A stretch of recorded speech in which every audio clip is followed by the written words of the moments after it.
SIR এর enumeration form বিলি ঘিরে কোচবিহারের মাথাভাঙায় একেবারে ধুন্ধুমার পরিস্থিতি। মাথাভাঙার নয়ারহাট গ্রাম পঞ্চায়েতের 40 নম্বর বুথে চেয়ার টেবিল ভাঙার অভিযোগ বিজেপির। বিএলএ টুর বিরুদ্ধে এনুমারেশন ফর্ম দেওয়ার সময় ঠিক কি ঘটেছে জানাবেন আমাদের প্রতিনিধি শুভেন্দু ভট্টাচার্য আমাদের সঙ্গে রয়েছে। শুভেন্দু, বিএলও যাবেন, বাড়ি বাড়ি গিয়ে এনুমারেশন ফর্ম দেবেন, সেখানে এমন পরিস্থিতি তৈরি হলো কি করে, এতটা উত্তপ্ত হলো কি করে পরিস্থিতি? দেখো, যেটা জানা যাচ্ছে যে আজকে 40 নম্বর বুথে নয়ারহাট গ্রাম পঞ্চায়েতে সেখানে বিএলও তিনি একটি জায়গায় চেয়ারে বসে সেখানে ফর্ম বিলি করছিলেন। সেই সময় বিজেপির বিএলএ 2 এসে সেখানে চেয়ার টেবিল ভাঙচুর করে এবং ফর্ম ছুঁড়ে ফেলে দেয়, এমনটাই অভিযোগ করেছে তৃণমূল। যদিও যেটা বিএলএ 2 বিজেপির দাবি করছেন যে বিএলও সেখানে তৃণমূল নেতার বাড়ির সামনে বসে ফর্ম বিলি করছিলেন, যেটা একেবারেই অনুচিত। তিনি সেটার প্রতিবাদ করেন এবং তাকে সেখানে হেনস্থা করা হয় এবং তিনি কোনো চেয়ার টেবিল ভাঙেননি বা কোনো ফর্ম ছুঁড়ে দেননি। তৃণমূল কংগ্রেস যে অভিযোগ করছে পুরোটাই মিথ্যা, এমনটাই কিন্তু বিজেপির বিএলএ 2 দাবি করেছেন। সব মিলিয়ে পরিস্থিতি উত্তপ্ত হয়ে ওঠে। পরে মাথাভাঙা থানা থেকে পুলিশ বাহিনী যায়, পরিস্থিতি নিয়ন্ত্রণে আনে। যদিও এখনো পর্যন্ত যেটা জানা যাচ্ছে কোনো তরফ থেকেই কিন্তু পুলিশের তরফে কোনো অভিযোগ করা হয়নি। তবে এই ঘটনাকে কেন্দ্র করে সাময়িকভাবে কিন্তু উত্তেজনা ছড়ায় এলাকায়, পরে পুলিশ গিয়ে পরিস্থিতি সামাল দেয়। ধন্যবাদ শুভেন্দু। আমরা দেখে নেবো কি পরিস্থিতি তৈরি হয়েছে।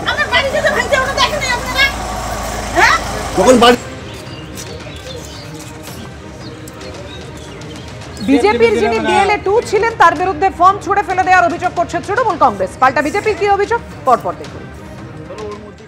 যারা বিএলও আছে আর কি, তারা প্রত্যেক পাড়ায় পাড়ায় যাচ্ছে, প্রত্যেক বাড়িতে যাচ্ছে, বাড়িতে গিয়ে গিয়ে ফর্ম বিলি করছে। এটা ওরা যে অভিযোগ করছে সেটা একেবারেই ভিত্তিহীন।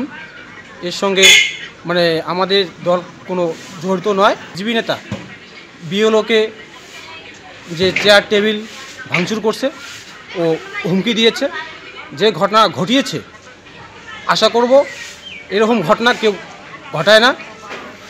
বিএলওকে বলবো আপনি আইনি পদক্ষেপ নিন, আমরা তার পাশেই আছি।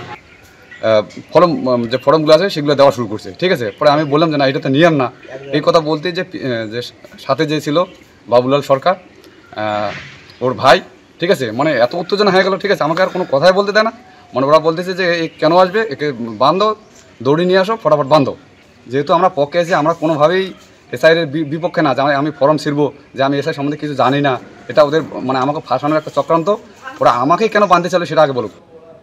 আর কোচবিহারের এই ঘটনা নিয়ে রীতিমতো হুঙ্কার ছেড়েছেন শুভেন্দু অধিকারী। কোচবিহারে বিজেপির বিএলএর গলায় জুতোর মালা পরানো হয়েছে।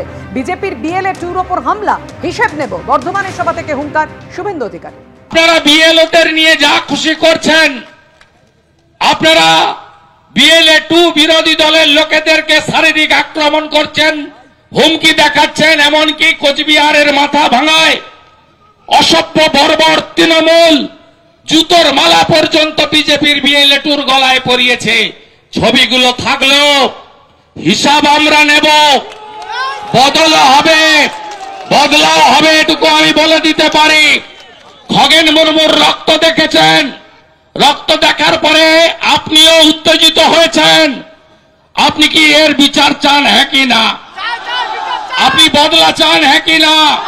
তাহলে 26-এ বদল আপনাকে আনতে হবে।